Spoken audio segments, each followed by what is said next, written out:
Я поняла две важные вещи для себя. Первое — это не давать себе паниковать в любом случае.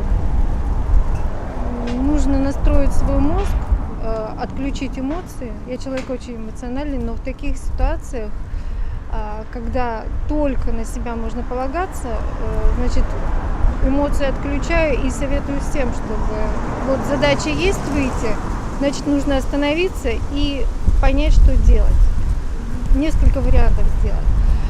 А второе, что я поняла, что да, я в себе уверена где-то, да, там, но за пределами леса остаются мои родные, им страшно, им реально страшно.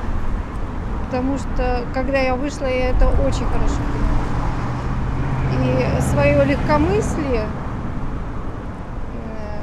как бы отражается на состоянии, да, близких людей. Это очень важно. И не расслабляйтесь в лесу. Он кажется светлым и спокойным. Он такой и есть, но на самом деле мы в нем неспокойны. Можем травму получить.